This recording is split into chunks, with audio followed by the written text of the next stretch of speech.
Hello there, welcome back to Photoshop tutorial number 2. Right, we saw in the first tutorial that I was in the Adobe Camera RAW screen adjusting different things like exposure, clarity, saturation. I didn't crop it in there. I prefer to crop, as I mentioned before, in the editing window of CS4, and it'll be the same in pretty much elements and any version of Photoshop CS that you have. First things I said, I like to crop first. So here is the crop, a little square with a line through it, and what I do is literally just position roughly where I think I want the crop to be. I click and hold and then just drag down to the bottom right, and that gives me roughly the shape I want. It darkens out the bit that I'm going to crop, and obviously in colour I'm left with what I want. I can move the box again by clicking and dragging. I could do it where I chop off some of the branch, or I could just leave a little bit of the branch in. Freeze, I'm just going to leave it with the branch in.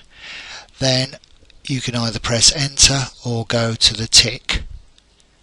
If you find you've made a mistake, sorry, that keeps coming up, I don't know why that does it.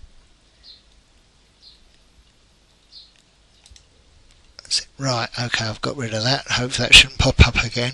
Right, okay, so if I don't like the crop, press the red button and start again.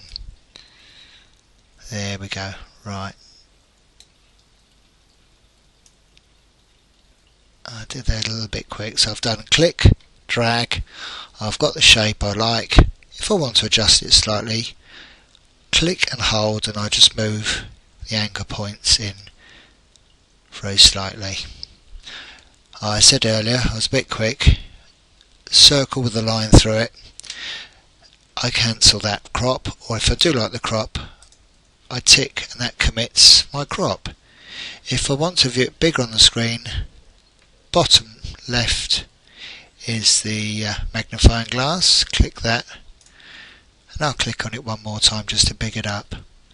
Right, first tweak I normally do, although I've done a lot of them in Adobe Camera RAW, is layer, and I click that and go to new adjustment layer, and then I go to levels.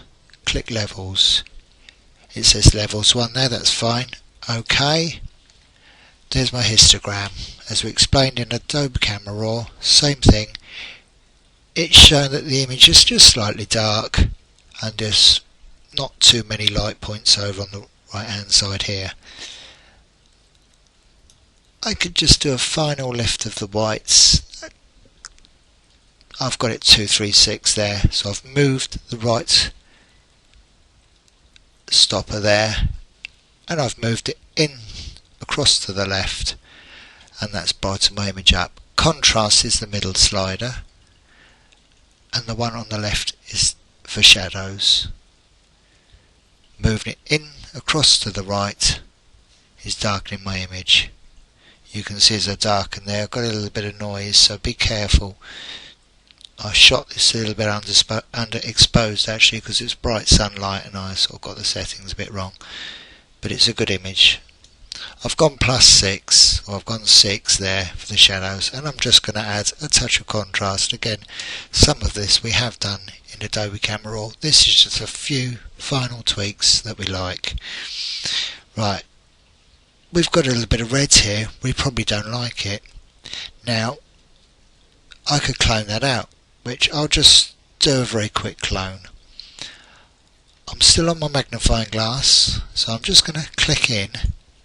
Now, if I hold the spacebar down, I have a hand, and then I click and drag, so I'm clicking and holding, and I'm moving the mouse top right to move my image. I then click on the clone stamp tool, looks like a rubber stamp. This will give me a circle. Now, fortunately that circle is big enough, but I can go to brush size. Hardness, I don't want any hardness, I want it soft brush, so that's shown 0%, and master diameter is shown 175.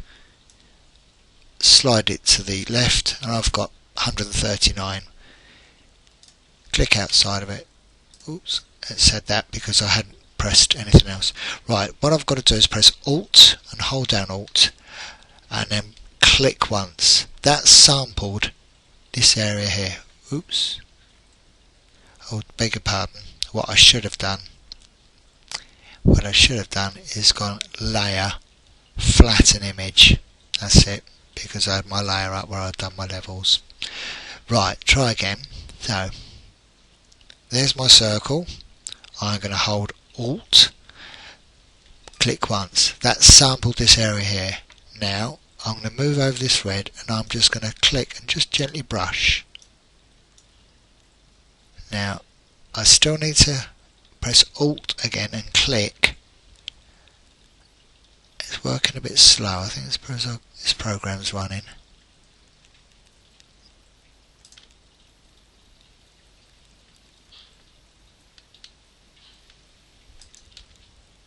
That's it. Now I'm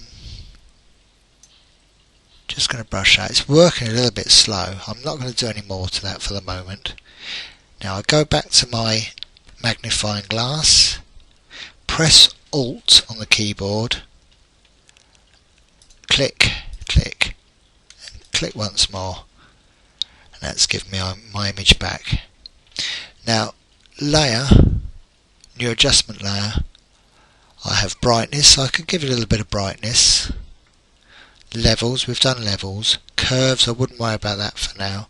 Hue and saturation, I could click that, I could go OK. It gives me this panel down here, and here's my sliders here on the right. Saturation, if I wanted to saturate the image just slightly, plus 11, plus 10. That's going to be fine. As I say, this is just for whatever image you've got, will be totally different. You'll be doing different. You might want to desaturate very slightly. Take out some of the colour. That's minus 14. It's not made it quite so bold, but it's softened the image a little bit, and it still looks quite pleasing. So we'll leave that at minus 10. Actually, I've got that. It's just softened the image quite nicely. Again, layer, flatten image. Now, last thing will be filter, straight the way down to sharpen, and then I've got a flyout menu, unsharp mask. Click that. Opens up a new box. Around about 100 is fine. Radius 1.1, threshold 0. Stick with those figures really, and you can't go wrong. You have a preview here. You can just about see what's going on.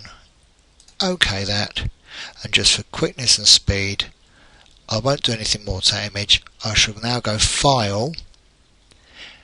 Then if I go Save As, I've got JPEG in there.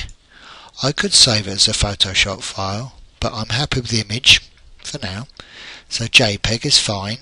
It'll allow me to upload it to the web. Blue tip, it's kept that file name. I press Save. Large file, quality 12, that's fine. OK that, and that's it done. That's saved as a JPEG, but my original RAW file is as is. I can go back to that and it'll still be big on the screen without all the cropping. And that's it for tutorial number 2. Thank you very much.